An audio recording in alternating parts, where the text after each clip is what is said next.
नमस्कार। आप सभी दर्शकों से, आप सभी मित्रों से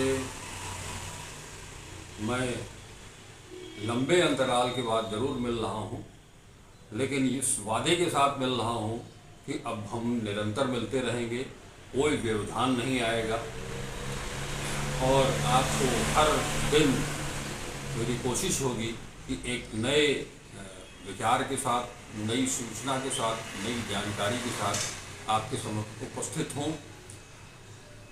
इस बार हमने जो प्रण किया है उसके अनुसार आप सभी को धर्म, संस्कृति, साहित्य, शिक्षा, स्वास्थ्य और खेल से जुड़ी खबरों के साथ आपसे जुड़ेंगे, नई नई जानकारियाँ भी देंगे। हालांकि इससे पहले आपको बता दूं कि हम अब की बार शुरुआत करने जा रहे हैं आदिशक्ति माँ दुर्गा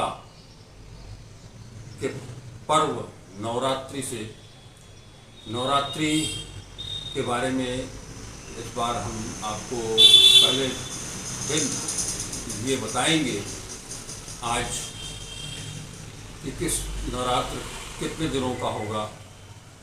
नवरात्र में गृहस्थजन अपने घरों में कलश की स्थापना कब करें, अष्टमी तिथि कब होगी, नवमी महानवमी तिथि कब होगी और 9 दिन तक लगातार नवरात्र का व्रत रखने वाले व्रतीजन अपने व्रत का उद्यापन कब करेंगे।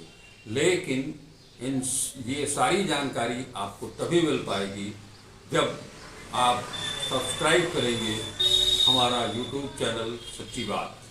तो हमारे YouTube चैनल सच्ची बात को लाइक करें, सब्सक्राइब करें, ज़्यादा से ज़्यादा लोगों को इसके बारे में बताएं, इसको शेयर करें।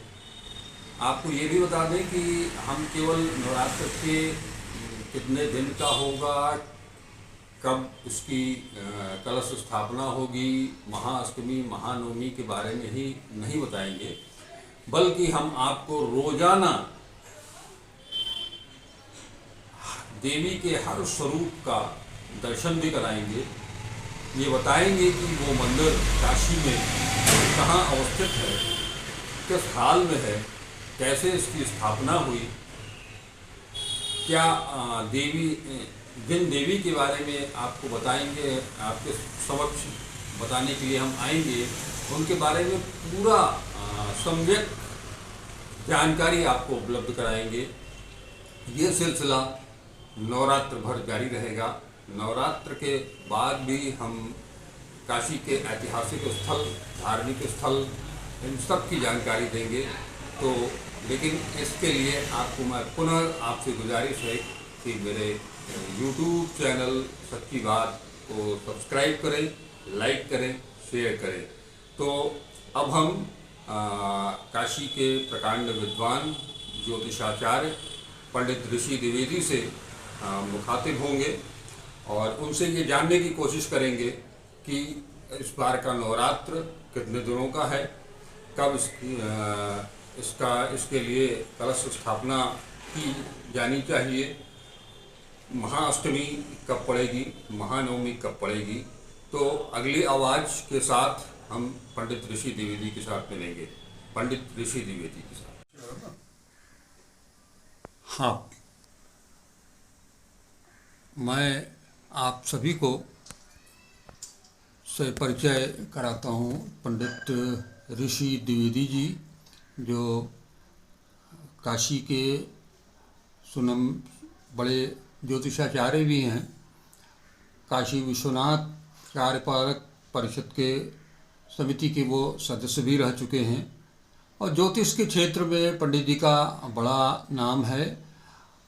हर तरह की अब तक की जितनी भी उन्होंने ज्योतिषी गणना के आधार पर जो भविष्यवाणी की है वो सभी लगभग सत्य साबित हुई हैं।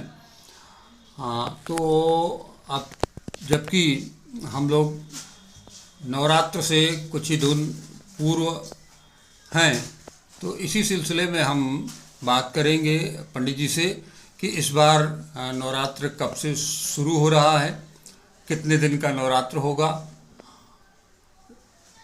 जो भक्तगण हैं कलश स्थापना करना चाहते हैं अपने घरों में, तो वो उसके लिए क्या मुहूर्त होगा।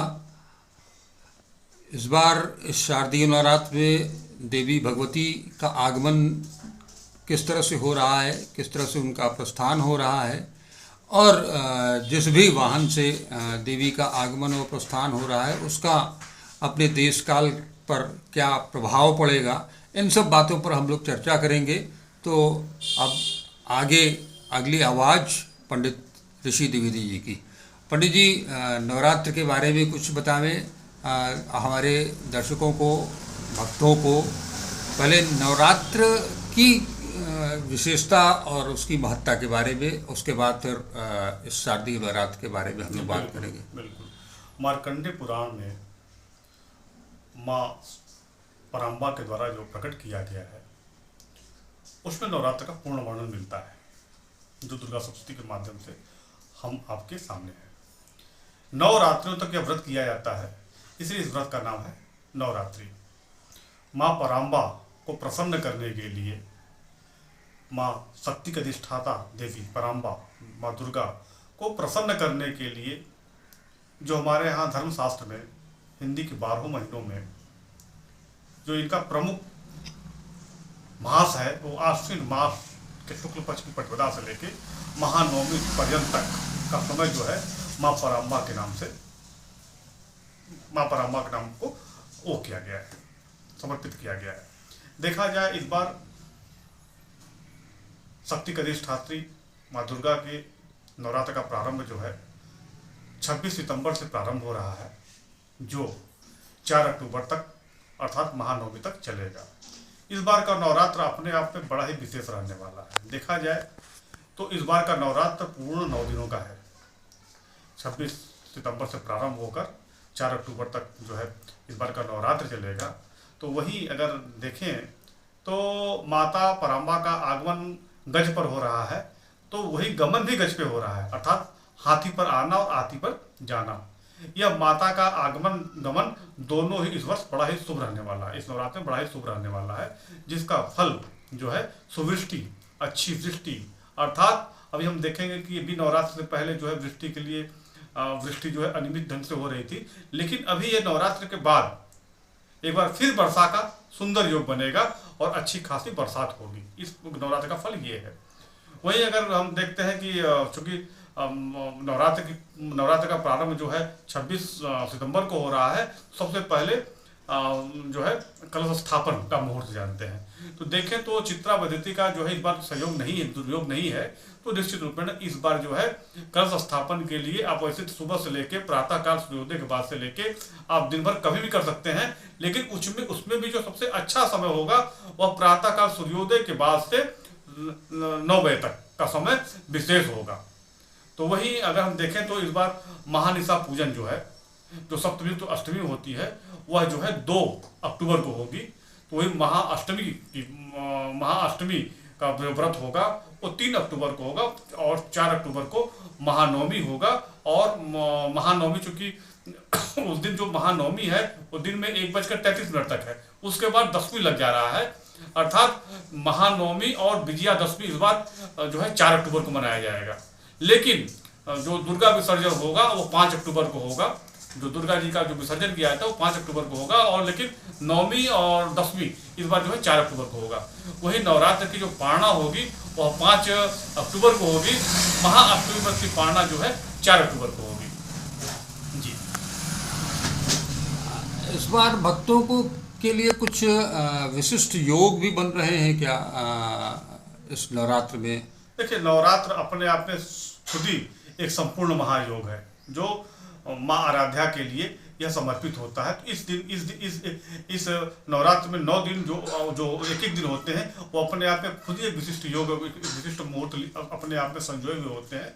इसमें किसी योग की आवश्यकता नहीं है, अपने आप में खुद ही एक बहुत बड़ा मुहूर्त और संयोग होता है। जी जी जी जी। तो नवरात्र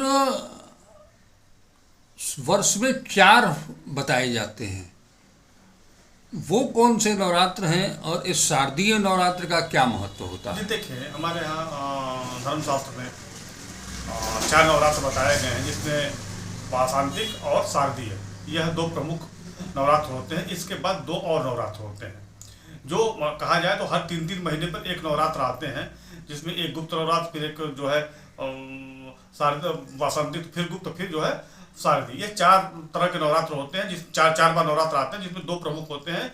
और 2 प्रमुख नवरात्रों में भी शारदीय नवरात्र का बड़ा ही महत्व बताया गया है। क्योंकि हमारे यहाँ काशी में देखें, अब देश में कहीं भी देखा जाए तो शारदीय नवरात्र का बड़ा ही उपाख्यान होता है। वेस्ट बंगाल और तमाम जगह पर जो है इसकी विशेष पूजा होती है। तो लेकिन काशी में इसकी विशेषता इसलिए विशेष हो जाती है क्योंकि यहाँ पे नवरात्र में 9 देवियाँ हैं। प्रथम शैलपुत्री, द्वितीयम ब्रह्मचारिणी, तृतीयम चंद्रघंटे, कुष्मांड चतुर्थम, पंचम स्कंदमात्री, षष्ठम कादय, सप्तम कालाती, तो महागौरी, चारतम, नवम सिद्धाती। ये 9 देवियाँ होती हैं। लेकिन हमारे यहाँ वासंतिक नवरात्र में 9 गौरियों की पूजा होती है। 9 देवियों के साथ 9 गौरियों का भी महत्ता ये हमारे यहाँ काशी में है। ये देवियों का ही एक स्वरूप है गौरियों का, जिसमें अभी आप देख रहे थे श्रृंगार गौरी जिसमें विवाद भी चल रहा है अभी यहाँ पे ज्ञान वापी, जो जैसे 9 दुर्गाओं में जो चौथे दिन कुष्मांडा देवी का दर्शन होता है, उस प्रकार वासंतिक नवरात्र में चौथे दिन जो है श्रृंगार गौरी का दर्शन होता है। तो इस प्रकार जो है ये 9 देवी और 9 गौरी उनका पूजन का विधान होता है। और चूंकि मार्कंडेय पुराण में कहा गया, जब अनादिकाल में जब राक्षसगण ने पूरे तीनों लोकों में एकदम इतना प्रताड़ना शुरू कर दी, देवी देवता मनुष्य सभी योनियों के लोगों को परेशान करना शुरू किया, तब माता की आराधना ऋषियों ने किया। और ऋषियों से माता ने कहा कि तुम जो है आश्विन शुक्ल प्रतिपदा से लेके आश्विन नवमी तक तुम मेरी आराधना करना, और उस समय अचिर काल तक मैं रहूंगी और तुम लोगों का राक्षसों का संहार करूंगा और तुम लोगों की रक्षा करूंगा। इसी निमित्त जो है यह नवरात्र का पूजन अनादिकाल से अब तक चला आ रहा है। हम देखेंगे कि इसी में जो है रावण ने भी, भगवान राम ने पूजा की, रावण ने भी पूजा की, अर्थात शक्ति के अधिष्ठात्री हैं। यह शक्ति के अधिष्ठात्री हैं और इनकी आराधना पूजन वंदन करने से हर तरह की शक्ति आती है, चाहे किसी भी तरह की शक्ति हो, वो निश्चित रूप में। और चूंकि सबसे बड़ी बात है कि सभी देवी देवताओं में एक समय होता है, लेकिन माँ दुर्गा का पूजन अनुष्ठान यह सद्य फलत है। सद्य फलत मतलब ये होता है कि तुरंत फलदायी है। निश्चित रूप में महान नवरात्र में 9 दिन का व्रत रहा जाए, इनका पूजन किया जाए, दुर्गा सप्तमी का अध्ययन, दुर्गा सप्तमी का पाठ किया जाए, कराया जाए, दुर्गा चालीसा का पाठ किया जाए, कराया जाए, या नवान्न मंत्र का जब अनुष्ठान किया जाए, निश्चित रूप में माँ शक्ति, माँ पराम्बा की अनुकंपा मिलते, जिसके चलते सभी कार्य मानव के सभी कार्य पूर्ण होना प्रारंभ हो जाते हैं।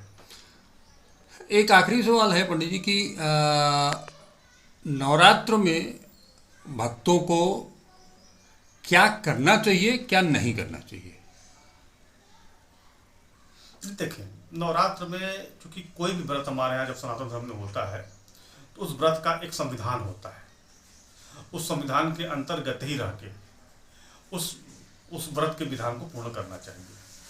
तो इस समय में आदमी को संयमित होना चाहिए, नियमित होना चाहिए, खान पान का विशेष ध्यान रखना चाहिए और माता की आराधना नित्य करना चाहिए। धन्यवाद पंडित जी।